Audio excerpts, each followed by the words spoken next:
EFL Cup semi-final picks edition of the Premier League Gambling Podcast on the Sports Gambling Podcast Network is brought to you by Underdog Fantasy. Sign up with the promo code PLGP to get a 50% deposit bonus up to $1,000.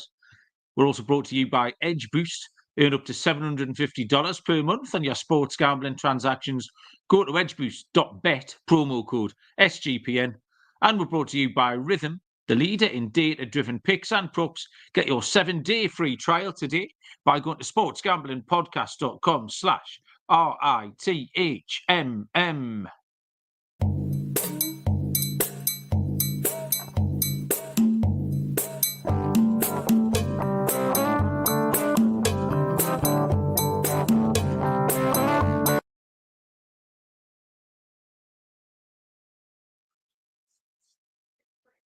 Welcome, everybody, to the Premier League Gambling Podcast on the Sports Gambling Podcast Network.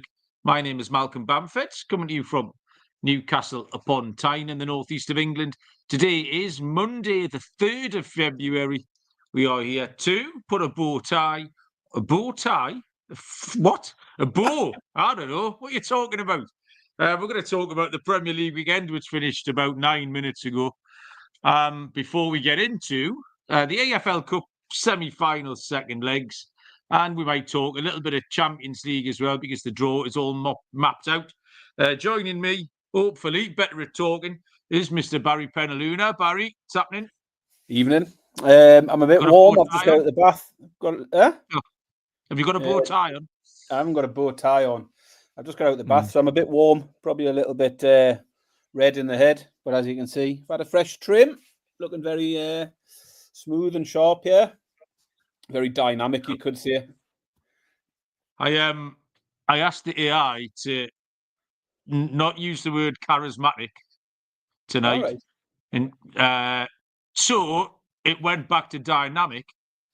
So I then asked it to not use the word dynamic either. And then it just went with duo. So hosted by the duo. It couldn't think of AI. That's the future. It's only got 2 words. Couldn't use charismatic. Couldn't use dynamic. Nah, I'm out of words. Sorry. Well, I've got a surprise for you, Martin, because I looked at the description. You've changed it. And I put dynamic back in because it didn't make any sense. You wango, why? Because it had the word dynamic further up, but it didn't make sense in the sentence. So it was all a bit jumbled up. It looked like the words were jumbled up. Have you checked? Is me asking it to do it at the top of the thing? Yeah, you regularly do that, yeah. Regularly. I've got 100% record of me asking, leave whatever I've asked the AI to do, I leave it in by mistake because I just copy and paste it. Yeah, sorry about that. So have you spotted that and removed it already? I've fixed it all, yeah. We are dynamic once again. One day I'll take it out, Barry. That's brilliant. Yeah, I mean, I'll happily claim to be experts on there, but I'm not claiming to be dynamic, Barry, in any way, shape, or form. Good. I've just finished watching Chelsea, which put another little winner in the hutch, finished off my weekend beautifully. We'll get onto all that. I was double parking today. I watched Middlesbrough Sunderland, Baz. I don't know if you've seen any of that tonight. And say it quietly, Barry. Don't tell anyone. Sunderland aren't bad, you know. They're not a bad side. Every time I've watched them this year, they're the better team. They play some nice football. They've got some good players. I know they won tonight with a spectacular late own goal. But yeah, they're off decent Sunderland. It was a little bit different to watching Burnley last week, and I think they've drawn another 3 games 0-0 since last Monday. So they're well done, everybody. Yeah, Spudger is in the chat. Lee, how you doing? Callum Connor Mack wants us to say nice things about Southampton. Possibly. Tall Paul scored the winner. We liked Tall Paul, didn't we? He's fast becoming one of our favourites on the show, so well done you. Gaucho's here as well. And Joe Dollar was first in. Joe will be looking forward to some Newcastle Arsenal chat tonight. I'm sure Joe's buzzing with Arsenal's win yesterday. This is the start of a big week, Baz, really. The start of a big week, I would suggest, both emotionally and financially. For us particularly, we've got a semi-final for Newcastle, and then all that's leading into Super Bowl Sunday. So lots of booze to be drank this week, lots of bets to be had, and our happiness is very much at stake as well, Baz. So, how are you feeling going into this week? Nervous. I'll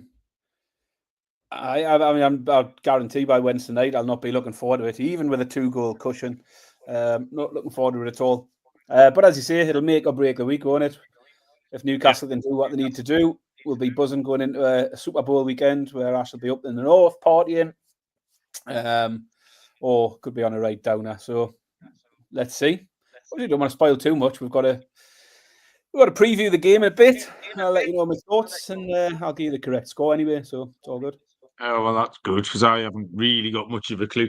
My week started quite well, Baz. I know I messaged you last night that I had a good sweat on. If you remember on the show on Thursday night, I was punching the air at a Shane Lowry hole-in-one, and all weekend. So I had three bets on Lowry, Tom Kim, and Justin Rose at 50-1, 50-1, and 125-1. And they finished second, third, and fourth, all of them each way. Which is so. It was one of those bars where, if you'd asked when on Thursday when I put it's like two fiver each ways and 250 each way, so it's cost 25 quid. If you'd said you can win 175 pounds, I'd have been over the moon. But I felt like a loser because I could have hit the absolute jackpot. I had them all in my DFS lineup, so that paid out as well. So I've sort of sat there last night with 440 quid, which money-wise is the biggest win I've probably had in 2 or 3 years. But I did feel like I'd had a loser because I could have, if one of them had won, it would have stretched right into 4 figures. But yeah, I did. I tagged the golf gambling podcast guys. It's the Phoenix Open this week, isn't it? So if you do like a little go on the golf, but it was a really fun sweat because I got to watch it all night, every night, and with 3 runners going, I didn't know my finger was itching over the cash out button for about 9 hours. But I just let it. I got in the bath and let it ride, and did okay in the end. So it was fun and games. Jason's joined us. Jason, how you doing? And John Coulafay, long-time listener from Ohio, first time watching live. Welcome, John. That's really nice. Appreciate that. Yeah, we move on a little bit. Let's get some of this Yankee dollar out the way. The free squares pool for the Super Bowl at the weekend is live and running at sportsgamblingpodcast.com/squares. That's $1,000 to the winner, just one winner, no half times or any of that rubbish. And on the subject of the Super Bowl, DraftKings are gearing us up for Super Bowl L1X. What's that? 59, 43, 58, 60. 59, Malcolm. 59. 59 L1X. I know that. Official sports betting partner. Oh, it says underneath in English, Baz. Super Bowl 59. Scoring touchdowns is the key, apparently, to hoisting the Vince Lombardi trophy. And you can bet on them at DraftKings Sportsbook. New customers get $5. You can get $200 in bonus bets instantly. Yeah, so there you go. That's the thing to do on DraftKings. Rhythm, SGPN's partner, is the #1 AI-powered sports betting platform that helps provide bettors of all levels the ability to build custom predictive betting models in seconds, build your own model, copy one of the top performing models from the leaderboard, or have Rhythm build you a model. NFL picks, props, college basketball. Rhythm's got it all. The play we like is over, higher than half a touchdown for Craig Calcaterra at the weekend over on Rhythm. That'll be a big price. sportsgamblingpodcast.com/RITHMM. James Maffia has joined us from Canada. James, how you doing? Right, okay. So, I've got some lifestyle, Baz, if you're interested in a bit of this. It's something that's really getting on my goat the last few minutes. Do you remember the very infrequent series that we started? It might have only been on the show a couple of times, the series Who Can Fuck Off. Do you remember that feature, Barry? Yeah, it was quite good, wasn't it? It's popular back in the day. Well, I've got one tonight, and the answer is Boyzone, Barry. Boyzone can very much fuck off. Have you seen this advert for this documentary that's on the telly every 10 seconds? Yeah? Now, my problem with this is I've got no problem with Boyzone themselves, particularly. I'm very happy to tackle the big subjects, Barry, if you want me to tackle the big issues. But this documentary, right, or the trailer for it, it's so serious. It's so earnest. And effectively, what is 5 blokes mincing about, having a lovely time.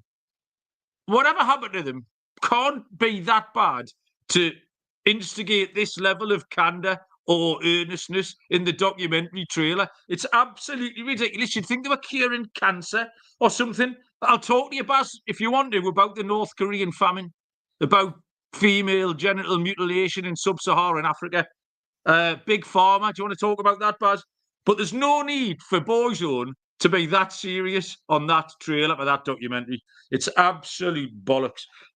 So Boyzone can fuck off, Baz. So you're clearly aware of the trailer, aren't you? I mean, it's been on non-stop. I'm aware of it. I definitely wasn't as triggered as you were, but I know where you're coming from.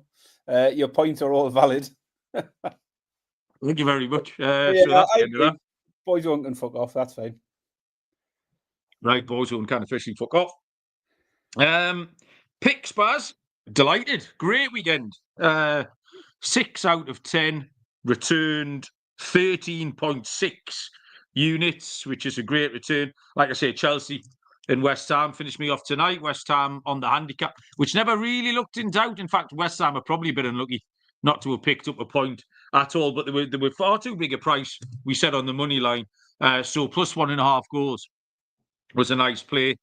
But my lock and dog both won, Barry, which was the North London double. Arsenal was the lock, and Tottenham was the dog. And I doubled them yesterday, Baz. I got a free tenner, and I had that on at about 5.8 to 1, plus 580. So I had a little double on Arsenal Spurs yesterday. Nottingham Forest were a giant price at home, 7-5, plus 140. Have you seen was that pub anywhere near you, Barry, the one that put on 3 pints? Yeah, it's not that far. It's probably about 15 minutes from me. So yeah, there was a pub in Nottinghamshire, for anyone that doesn't know, who offered a promotion on the Forest game. If you went in to watch the match, they would give you a free pint of beer every time Forest scored a goal. Rumours are that they've filed for bankruptcy on Monday morning. Don't know whether that's true, but no, I think they got a lot of good publicity out of it, and no doubt we'll have a lot of people going back over the next few weeks for Forest games. But yeah, that was bad timing to put a promo like that on, wasn't it? And the landlady was on the news before, on the 6 o'clock news she was. Reckons she'd done in about 1,500 quid. So not too bad, like. But I imagine the amount of publicity they've got, I imagine the brewery will bail her out or something like. Her husband didn't seem too chuffed because he was still in bed. He didn't know anything about it. She went to open up and then she just put it on Facebook. She thought, bollocks, I'll just type this on Facebook. And the next minute, he's still lying in bed, gets a few pings on his phone. In his pub's on 1,500 quid in. So yeah, Forest were a great price. The stats pick won really easily. The under 23.5 shots on Wolves and Villa finished on 18. I was disappointed I didn't take Palace, Baz, because it was another occasion of how many £35 notes do you want? Like it Man United. And I got cute and took the draw when just take the Oppo. We've done it enough times. If I lost one, it's not like they owed me any money. And I should have taken Palace against Man United. Everton was my only really bad pick. I took the unders. And to be fair, Barry, I thought Leicester looked solid for the first 4 or 5 seconds in that one. And then Everton sort of got on top after that. So you can't counter for that, Baz. So, yeah, 13.6. Plenty winners. Really happy. How did you get on? I felt like it was one of my poorest weeks of the season, to be honest. So quite a bit of contrast to you. I think probably because none of my fancy stuff on, the lock, the dog, the scorer, the accumulator was the right kick in the balls. Newcastle let that down. I had Liverpool, Everton, Newcastle. Saturday afternoon treble. Newcastle go 1-0 up. The others go win comfortably. So that was a ball ache. Didn't like that. A bit annoyed because I wanted to fade Villa. Pointed out their terrible form coming out of the European games. And then ended up going with both teams to score and over 2.5. Villa not even getting a goal cost me that one. So it's one of those I've sort of kicking myself because I'm not trying not to be too repetitive. So, for example, fading Villa after European games worked for me, but it feel like a broken record just putting that out every week. Feels like I'm cheating. And same with Man United. Like, how many times have we just said, back against Man United or back the opposition to score 2 goals. And to be fair, I took the over 2.5 as my main pick in the Man United game, but I did say I loved the 7-4 for Crystal Palace to score 2 goals in that game. So I'll claim that as a bit of a winner. The Everton unders, as you say, doomed after 5 minutes. Newcastle done me in, and the Aka. I mean, the ones that went for me, I hit the Liverpool handicap, goals in the Ipswich-Southampton game, Spurs team total, and I finished off with that winner tonight as well. So plus 1.5 West Ham. So 4 out of 10, not great. Feel like I should have done better on a couple. The slow roller, though, Malcolm, does continue to roll. The slow roller is now at £15, so stay tuned to the end of this episode for the next leg of the slow roller. We are going to go all the way this time. Yeah, nearly back to where you started.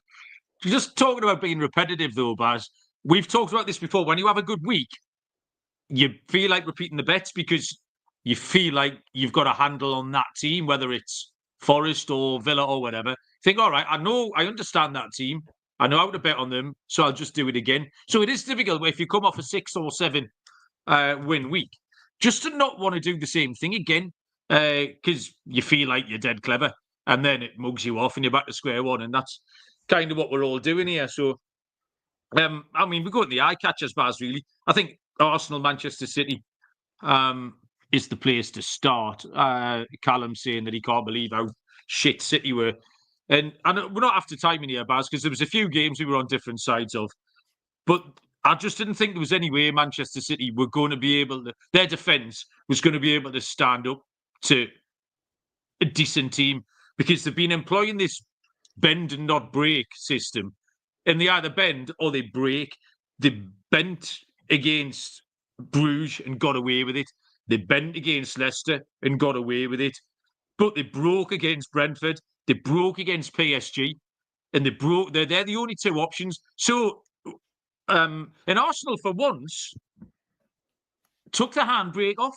In the middle part of the game, I don't know if you watched Monday Night Football tonight, that middle part of the game when it was 1-0, so from the 3rd minute to the 54th minute, Arsenal just sat off again and let City do what they want.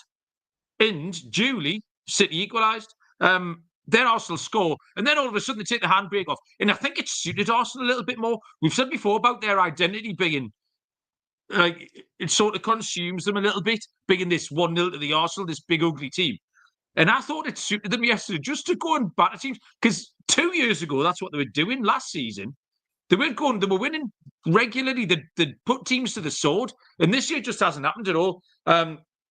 So I thought Arsenal was like I say, I locked it up. And it is easy to say after the event. But there's no way City's defence could survive that at all, Baz. So what was your reading of that game? I mean, Arsenal played well, good goals, took them well. I mean, City, though, were the masters of their own downfall, though. Some of the mistakes at the back was absolutely calamitous. And it's what City have been so good at for years, is playing out from the back. And all of a sudden, they've just, the awareness of what's going on around them. I mean, Foden gives it away for one. Kanji or Ake, I can't remember which one does it for the other. And it was again and again and again. And I mean, they had a couple of let-offs as well from some of those mistakes. Absolutely awful from City. Fair play to Arsenal. I mean, might have been different if, they hadn't forced the FA into rescinding that red card and forced them into changing the referee for the game and all of that stuff. It just shows, moaning your tits off pays dividends in the end. Well, we knew that. That's how in Ferguson, whatever, got away with it for years. Forest, I imagine, are worthy of a mention, having won 7-0. A really mad bounce back, having lost 5-0 the week before. Got all that goal difference back and another couple. The thing about this game, I watched this before I went out to the Newcastle match, and it was 3-0 after half an hour, but it was never, ever a 3-0 game. It was like they'd made 3 chances, and they'd made 3 chances. Yeah. And there was no rhyme or reason why Forest should have been 3-0 up. So I don't really know what to do with this one. But you've just got to, once it got to 3-0, they got away. Brilliant stuff there for Forest. Leicester and Ipswich were probably worthy of a mention. just for being absolutely shambolic. I don't know what Leicester were attempting to achieve there. And I wanted to just mention, Lee in the chat might have something to say about Muric in goal. I mean, Jesus, the first goal in particular was one of the worst pieces of goalkeeping I've ever seen. They've signed goalie today from West Brom, is it? Yeah, I'd seen they were back in for a keeper. Because they're absolutely just a mess. Southampton, the pick was both teams to score on over 2.5. But we were sort of tempted by Southampton the whole time. I thought if a little bit of a bigger price, we said 3-1 was a little bit too short for a team with one win in 23. But Southampton, if you'd given me a tenner with a gun to me head, I'd have stuck it on Southampton. And Tall Paul got the winner, so happy with that. And then the final team I want to mention, Baz, is Man United. Amarin, he's either an absolute genius, and in 30 years' time, we'll be sitting watching documentaries about him, like we are with Sir Alex Ferguson at the minute. Or is a village missing its idiot somewhere? And I'm not sure which one it is. I mean, we initially had the Casemiro and Ericsson against Joe Linton, Tonali, and Bruno G situation, which we were all, hang on a minute, whose idea was that? Are you mad? And then yesterday, he decided to leave 130 million quid's worth of striker on the bench so he could play his 20-year-old holding midfield player up top. Like I say, you're going to see a documentary, he's going to be the greatest of all time, or he hasn't got a clue what he's doing. But that was all a little bit baffling. But yeah, I had that in my notes, actually, the Man United game, because that Manu decision is just bonkers. Because what is that? I don't see how he's helping anybody with this. Because, I mean, he's commented the week about them being the worst team in Man United's history. That's not what players need to hear. It doesn't sound like a way of geeing them up. But what does that say to your strikers? I know Højlund and Xerxes are dog shit, but I think you're in a position where you've got to play one of them and try and play one of them into form. But to chuck Manu up there, what does that say to them too? And how do you get them revved up for the next game? It's just all very, very strange. Transfer deadline day today. Their fans aren't very happy. They don't seem to have done anything. It turns out like that Tell from Bayern turned down Spurs last week, and then it seems he's realised the only other option was going to be Man United. So he's got back on the phone to Spurs and says, "Yeah, I'll come down. Where do I sign?" So he's off to Spurs. Man United have missed out on him. I mean, I think we all know that financially they're up against it, financial fair play, because Ten Hag was allowed to spend an absolute fortune on absolute shite. So it is a big job for them to try and repair that without them having to sell someone like Garnacho or Manu, someone like them. That's going to have to go in the summer, I think, to be able to fund their spending spree that Ruben Amorim's going to want to have if he's still there. Because I still don't know how long you can get away with just saying, "Well, we're just shit, aren't we?" That just seems to be it. Well, this just get used to it. We're shit. I don't know if you can keep doing that, but we'll see. We will see. That was my eye catchers, Baz. Have you got anything else to wrap up the weekend? No, I think you've covered them. Forest was one. Southampton beating Ipswich was an eye catcher for you've mentioned Ipswich. Really now in big trouble because they haven't failed to capitalise on some important games lately. Big step for Southampton. 2 points now off the 11 Derby got. So one more win in Southampton. Is it 11? 11 is the record for the lowest points in a season. Derby County 11, 2007-8. Big step for Southampton towards not being the worst team ever. That's about as nice a word as I've got for Connor, the Southampton fan who's joined us tonight, hoping for some nice words about Southampton. But well done, 3 points. And you've covered everything else. Joe's asking, I think, for any Newcastle comments. Just now to comment on, Joe, we weren't very good again. I mean, I left it out the eye catch. I was going to talk about Newcastle when we handicapped this game as well. But we weren't terrible. And then Fulham played quite well in the second half. And we say every week, there's a lot of these teams, we keep sort of calling them the kingmakers. Yeah, Fulham and Brighton and Bournemouth and Palace who can go and upset a team because they will have a go at you. They absolutely, all these teams now just play without fear. So these results are very much an option every week. But yeah, it was just really, really underwhelming. Very, very similar to the Bournemouth defeat. And I was a little bit surprised because Howe came out after the Bournemouth defeat and pointed out what was wrong and then did the exact same thing. So, yeah, that surprised me a little bit. So, yeah, we'll get into that once we start handicapping these cup semi-finals. Barry, it's time. We'll go early tonight with the battleships. Situation is I've got 4 dead. You're trying to find my submarine. Where do you want to go? Oh, right. Where are we going? I tell you what, it's getting busy, this board now. It's quite busy, yeah. Oh, God. It's a tricky one now, Mark. I'm going to go for G5. G5, Barry, is a miss. So I've drafted in a bit of help tonight, Barry. I asked Bob, if Bob went to bed about 10 minutes ago. I asked Bob to pick because I needed some inspiration. And Bob has gone for J8. Miss. Miss. Oh, aye. Cheek. Little knob. Oh, man. Crack him in the morning. Right then. Okay. Do you want to do the Champions League or do you want to do the EFL Cup, Pat? We'll do the Cup games first, shall we? This is the EFL Cup semi-final episode, Malcolm. So let's fire into the EFL Cup semi-finals. Right, so we are going to have a look at the Champions League draw afterwards. We'll do these games. I'll tell you first about Edge Boost. SGPN has partnered up with Edge Boost, the Premier Visa debit card for bettors. An Edge Boost card allows you to avoid the hassle of having your card denied at the sportsbook, DFS site, sweepstake, racetrack or casino. You can earn up to $750 per month in cashback rewards for using your Edge Boost card. And you know your money is safe as the card is FDIC insured. No credit checks, completely free. Sign up today. The promo code is SGPN. You get better cashback rewards and instant tier 2 status. EdgeBoost.bet, promo code SGPN.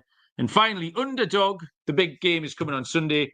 Underdog has got you covered. New customers get a Travis Kelce free pick if they sign up before the game. Plus, Underdog's site-wide no-sweat entry token is live now. You can cash in on your Underdog entry or get bonus credit. In return, sign up with the code PLGP to claim a special pick and first-time deposit offer up to $1,000 in bonus cash. UnderdogFantasy.com, promo code PLGB. Okay. EFL Cup semi-final, second legs. First legs were so long ago, it's hard to remember what happened.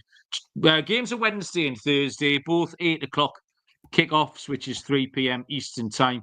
Wednesday night sees Newcastle United take on Arsenal. Newcastle are the 90-minute market. Newcastle 21-10 plus 210. The draw 13-5 plus 260. Arsenal 6-5 plus 120. To qualify, Newcastle are 1-7 minus 700. Arsenal 9-2 plus 450. Usual problem I give myself here when I'm trying to handicap a quite important Newcastle game.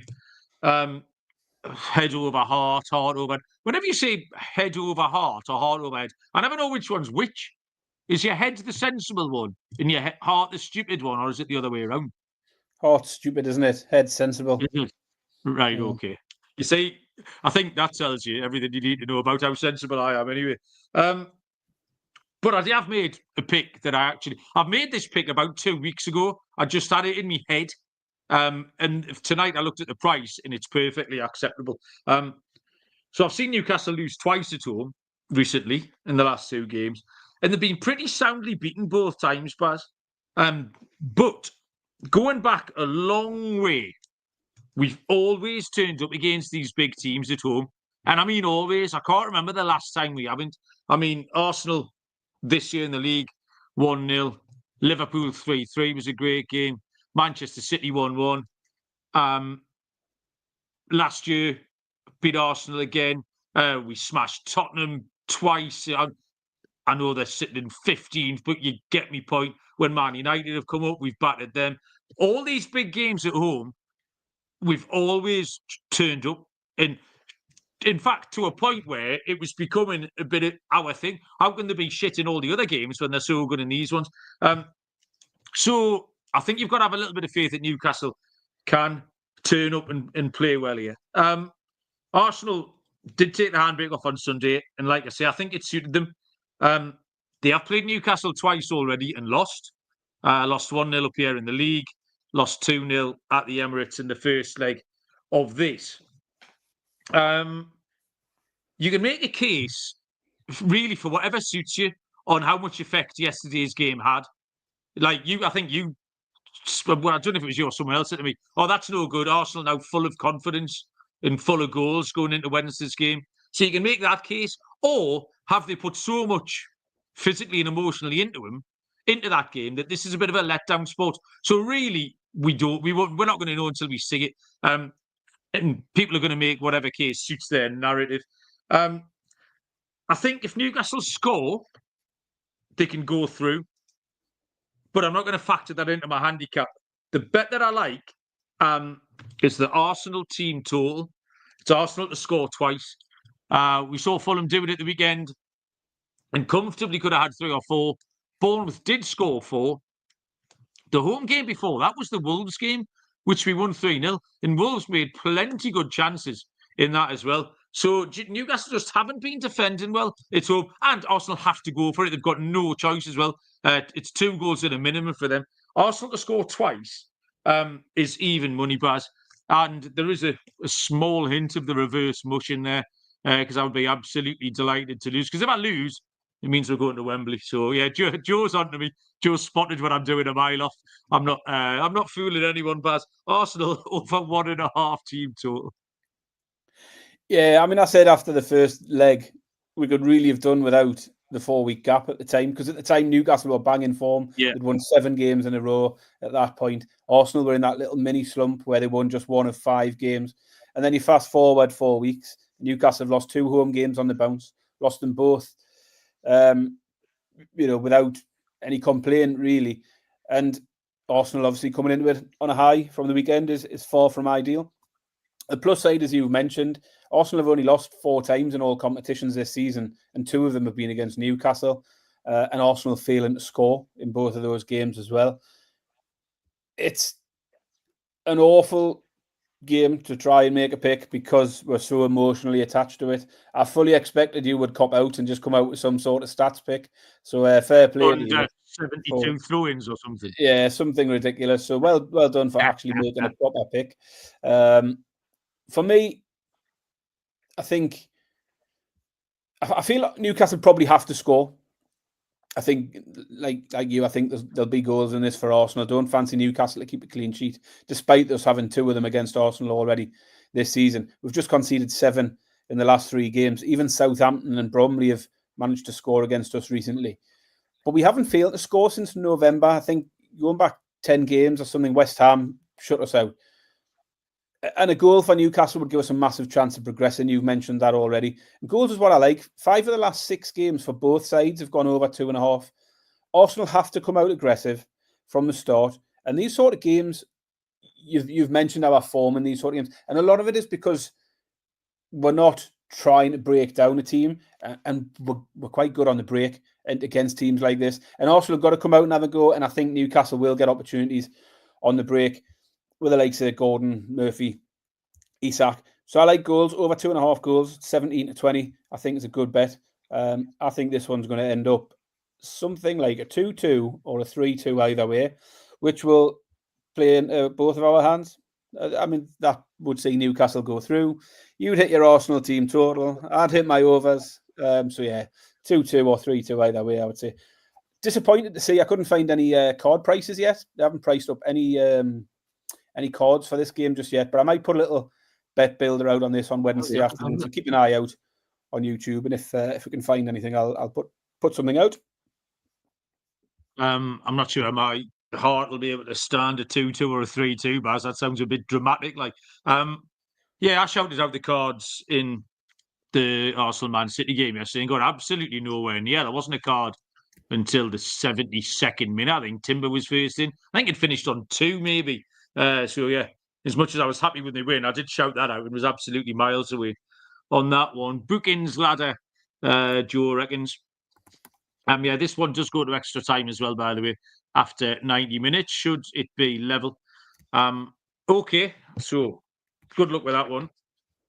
The second game is on Thursday evening, 8 p.m., 3 p.m. Eastern, between Liverpool and Tottenham Hotspur. Liverpool are 1-2, minus 200.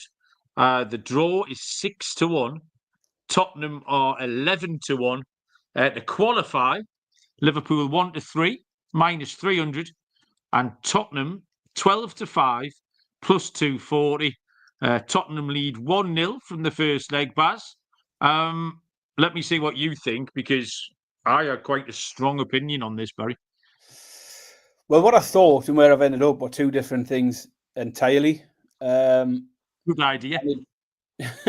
I mean, Tottenham aren't going to sit in and just hold on to that 1-0. That's not the Ange way. I just wasn't sure. My thoughts coming into it, I think Liverpool will turn it around. I think Liverpool will qualify. However, they're only 1-3 to qualify, despite being a goal behind, which I thought was a bit stingy. It was a bit tight. My next thought was, I think Spurs can certainly score. They haven't failed to score in about 10 games now. Spurs' biggest problem isn't scoring. It's at the other end of the pitch. And they've scored 4 against Liverpool already this season, across 2 games as well. So I was then thinking, Spurs get a goal, Liverpool to qualify, they're going to need 3 minimum. So I looked at the team total. That was tight as well, over 2.5 Liverpool goals at 8-13.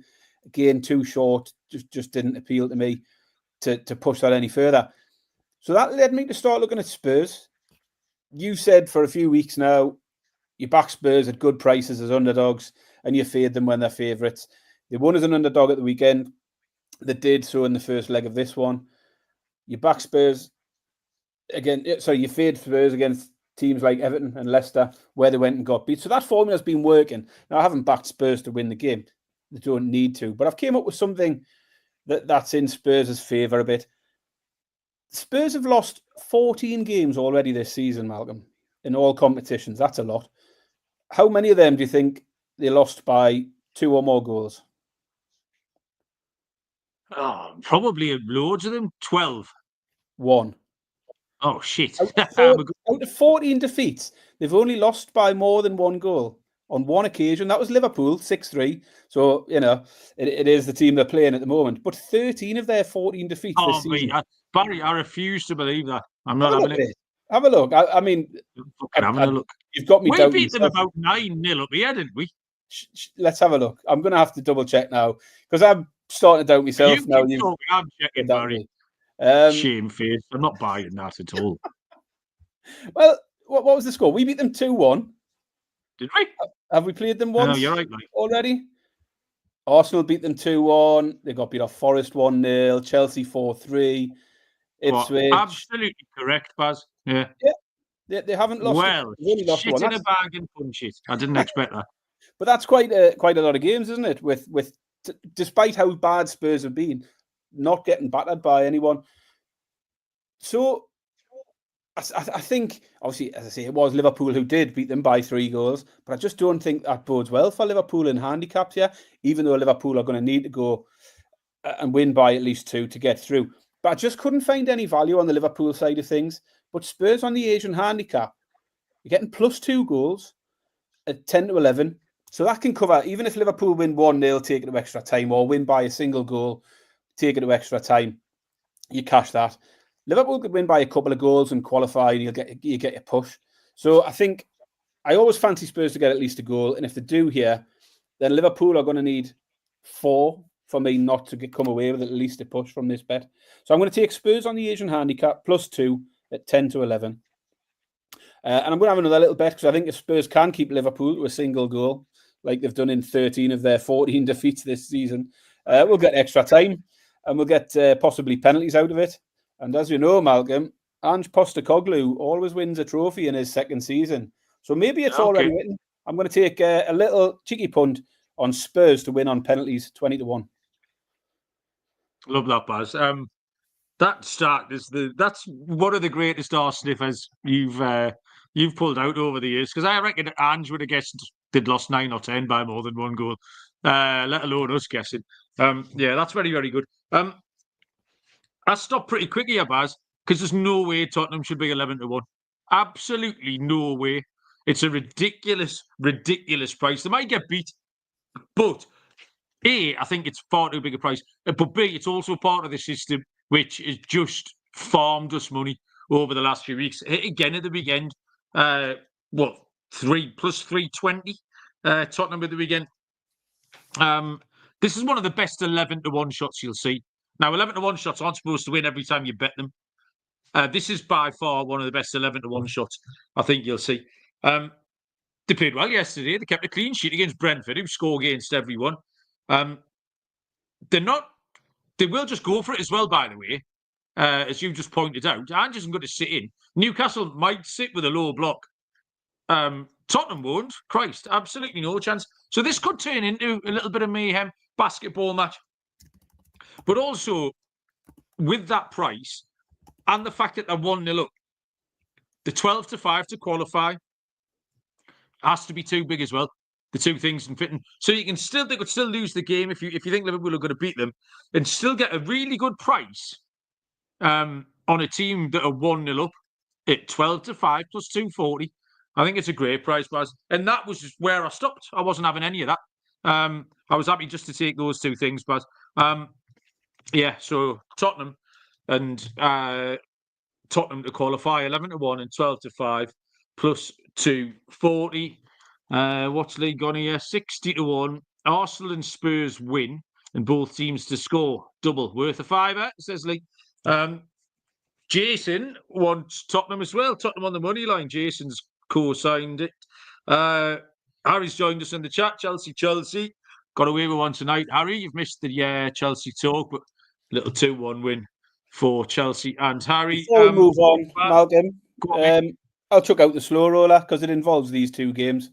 The slow roller has rolled. There are £15 in the account, and we're going to turn it into £23.43, which gets us back into profit. Over 1.5 goals in the Newcastle game, over 2.5 goals in the Liverpool Spurs game. So that's the little double. £15 turns into 23.43. Step 2 on the slow roller. Over 1.5 in the Newcastle the Arsenal game. Over 2.5 goals Liverpool Spurs. Rolling. Oh, keep rolling. Oh, let biscuit. Have a biscuit. Talking about biscuits, I went to get some biscuits last night, Barry. The selection of biscuits out there, right, for about the last 4 or 5 weeks has been nothing short of scandalous, Barry. Like, and I keep forgetting to do something about it, but I'm going to have to write it. I'm going to write it down here now. Biscuits. Yeah, I'm going to have a talk to her.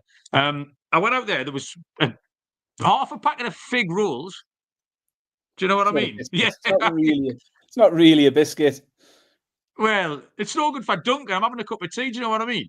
Duncan the fig roll, and there was some chocolate digestives, which is fine if it's like that's your number 9 in it. They're like your chocolate digestives. But if it's got no support, it like needed a couple of wide men, you know, it needed some wing backs. It was isolated. The chocolate digestives were 30 yards away from the nearest supporting midfielder, which just so happened to be a fig roll. The Casemiro of biscuits, the fig roll. Podgy, soft in the middle, not doing anything if you dunk it in a cup of tea. What are we talking about? Did you see, I've got a quick one for you. Go on. Did you see the job advert in the papers tonight? For Morrison's are looking for a new butcher. No way. Yeah, apparently he's out of action for a while. I mean, that's unfortunate, isn't it? Is he on the sick? He's on the sick. He's going to be off a while, apparently. That's really unfortunate after he tried to do several players in the last few weeks. I mean, yeah. It's something for him to do. He can go on the customer service bit, lottery tickets, tabs, taking clothes back, that kind of thing. Stick them on there, be all right.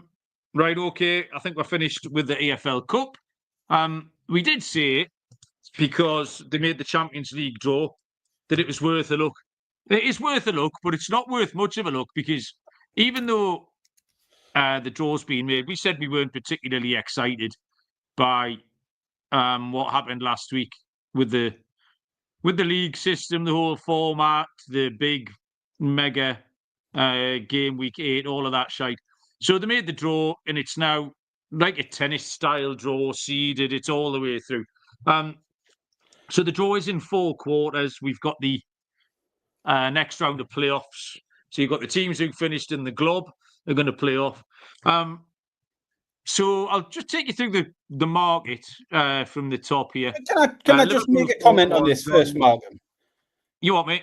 Can I make a comment on this first? Because you messaged me saying we'll cover the Champions League because the draw's all mapped out now. And then you look at it, and it's not actually all mapped out, is it? No, it's not. Like, why couldn't it just draw Liverpool and Arsenal and Barcelona as opponents now? Like, rather than wait, rather than saying, oh, they can play one of these 4 teams. I just didn't get that. Like, we're all sitting here watching the draw. Let's just draw the whole lot and see what the route is for everybody. Like, that would have been fine. I just don't know why we're still sitting here, having narrowed it down to 4 possible opponents for those 8 teams. Just all seemed a little bit silly to me.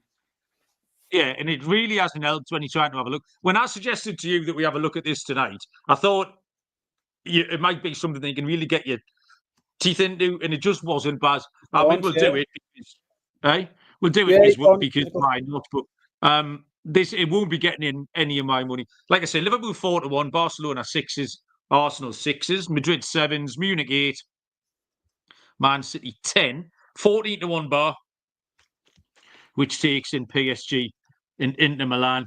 So yeah, it's broken into 4 quarters. So you kind of get an idea who's where.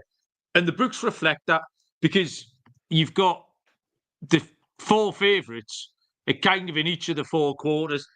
There is a way that Arsenal and Real Madrid end up in the same quarter. And that would open up the 4th section, the bottom right-hand section, from Bayern Munich or Inter Milan. But I don't fancy Bayern at 8-1 at all. I'm not that impressed. I just think they're vulnerable. They always seem to get turned over. Inter Milan each way at 14-1 would be a reasonable option if Arsenal end up on the same side of the draw as Real Madrid. But I'd be taking Real Madrid at 8-1, but I think at the prices. Basically, they're twice the price of Liverpool because they have got the playoff to play, and it is against Manchester City. We've just seen Manchester City under no circumstances will be able to cope. Manchester City can win that tie. They'll have to score 9 goals to do it. Because Real Madrid will score minimum 8 over the 2 games. Minimum. They might score 12. They might score 17. Man City would have to score 9 to beat them. And that's the best possible outcome. So that, for me, puts Madrid through. And then they're not 8-1 anymore. Like, they're the same price as Liverpool at 4-1. So that, yeah, they were my only 2 angles. Inter could get a bit of an easy run through if Arsenal move. But I think Madrid at the prices, taking it on trust that they knock City out.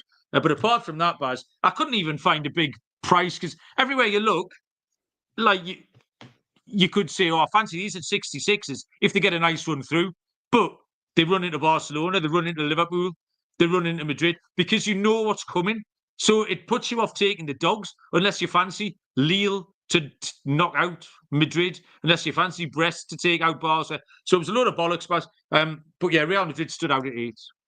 Yeah, until it's mapped out, that last 16, I'm not prepared to take any dogs because you don't know where everything's going to land. I didn't like that. I mean, the first line I put was you put a line through City at 10-1 because nothing we've seen lately suggests they've got what it takes to go all the way in this competition this season or even to get past Real Madrid. I agree with you on Real Madrid. I think they'll go shorter than Liverpool. I think Liverpool will be Real Madrid will be favourites should they get past City. They're at least half in price. I like look at Barcelona for me at 6s. They're in good form. They've already faced a lot of decent sides in the competition. Bayern, Dortmund, Benfica. Beat all of them. They've beaten Real Madrid recently in the Super Cup as well. I think Barcelona, I'd fancy their chances against anyone. 6-1, Barcelona, I didn't mind. Obviously, the likes at Liverpool sit at the top of the market, 4-1. Partly due to having the bye, though. I think there'll be quite a shake-up in the market after the qualifiers because you've got City, Real, Bayern, PSG all sitting there, not yet into the last 16. Potentially some really big names coming into the pot for the last 16, at which point they'll all shorten quite a bit and the market's going to look completely different. So for that reason, I didn't like Arsenal because I don't think they'll be sitting at third favourites after we get past these qualifiers. Because if Bayern get through, whoever gets through, City, Real, I mean, we'd expect it to be Real. I think they all jump ahead of Arsenal in the betting. So I didn't like that. So at the moment for me, Barcelona at sixes was all I had. And I think we'll have a better look at it really. Once we get down past those qualifiers, we'll have a better idea and see what the draw looks like and whether there is a chance of someone to make a sneaky little play at a big price. Harry's giving you loads, Baz, for liking Barcelona. He says, they're shit in the league. I just conceded 4 to Benfica. But they scored 5, Harry. What's your problem? W in it. Yeah, there you go. Right, Baz. Anything else we want to tell the people? Oh, I'll tell you what we were going to mention. Super Bowl L1X 50-12 the weekend. We might do a little 15, 20-minute bit of silliness, Barry, for the Super Bowl on Friday afternoon or something, if you fancy that. Yeah, we'll put a little Super Bowl episode. It might just be a YouTube one. So if you listen on podcast, it might not go out on there. Have a look on YouTube. But yeah, we'll put a little 20-minute show out, giving our novelty bets and serious bets for the Super Bowl action. And then we'll be catching up on Sunday night for a bit of a gathering for the occasion. And a skin full of beer. Joe Dollar's mentioning the 59 bets. Sean and Ryan are doing 59 bets for Super Bowl 59, which is a great commitment to the cause. I listened to the first show this morning. The first pick that I've written down that's getting bet is the kickoff to be a touchback. No, Baz, they're going to run it out. What we need is the Eagles to kick off. Jake Elliott's leg's gone, and the Kansas City kick returner has been in great form. So going to kick it to the 1 yard line. He's going to run that back. That's 7-5 plus 140 for the first, the opening kickoff, not to be a touchback. So we'll add another whole load of shit onto that at the weekend. Generally, it'll be national anthem and number of aeroplanes in the fly past and Gatorade colour, all that sort of stuff. That's what you're going to get. So we'll try and do that, Baz. Yes, Harry knows Gatorade colour. Right, okay then. I am happy to let the people go and live their lives, Barry, if you want. Yes, absolutely. Champion, right. Thank you, everybody. If Newcastle get beat at the weekend, leave us alone for a few days. We'll probably be back Thursday for it's FA Cup this weekend, isn't it? We were shit at the FA Cup last time. Oh, yeah.